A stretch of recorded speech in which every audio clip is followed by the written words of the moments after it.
The purpose of Rally in the Swamp is to be a proactive, agile combat support exercise focusing on advanced aerial delivery forming multi-capable airmen and contested degraded operations.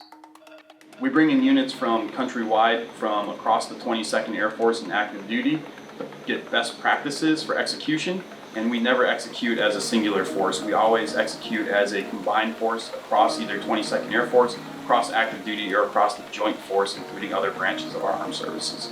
The main focus of Rally in the Swamp this year was to focus on ACE-style movements. ACE is Agile Combat Deployment. So the entire idea behind it is that we're supposed to be small footprint and being able to pick up everything that we need in order to accomplish the mission, go plop it down somewhere, accomplish the mission, pick it all back up and get out of there. The itinerary for Rally in the Swamp, it consists of 3 phases: a pre-deployment and training phase, an execution phase, and a redeployment phase. The pre-deployment phase consists of aircraft arriving, offloading, and a training day that focused on forming multi-capable airmen.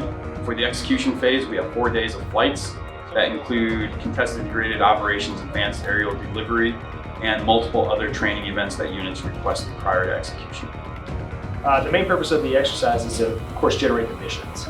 So get the C-130s up in the air and get them flying so they can accomplish their objectives. Everyone else comes and they help support generate those missions. Without their help, we can't get things done. When we first got here, I was coming in with an open mind. I didn't have any expectations. I didn't really know much about it, but I feel like I've learned a lot, maintenance-wise, loadmaster-wise.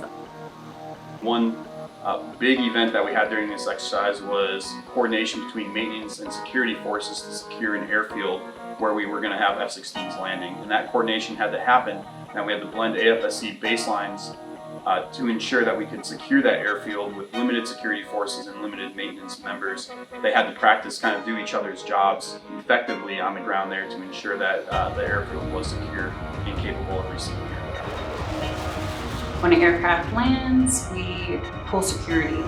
So we were able to take people with us and teach them how to basically pull security, and we also talked about handcuffing, and we showed them a lot of our equipment that we use. I would say I've gained a lot of knowledge.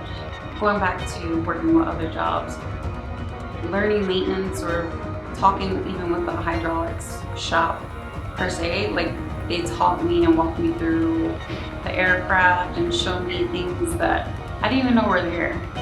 I'm like, man, you know, this is crazy that there's so much that goes into your job and you can't even see in the aircraft that the aircraft is all, it looks nice, it's all buttoned up. The main thing that I was looking to get out of this exercise was to test our capabilities. We have an understanding of what we need to go out and do. Let's go try to do it and see where we're falling short, so that way we can improve upon our shortcomings, so that way in the future when we're called upon to actually do it for real, we'll be ready to go.